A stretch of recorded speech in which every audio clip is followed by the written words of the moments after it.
Hey guys, welcome back to WebTech tutorial. Today I'm gonna show you how we can download Discover mobile app.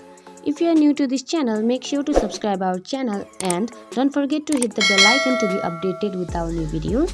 So without any further ado, let's get started.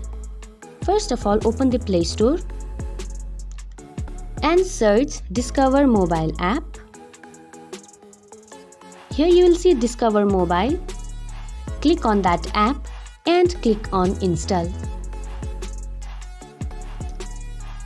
Depending on your internet speed, it might take few seconds to few minutes.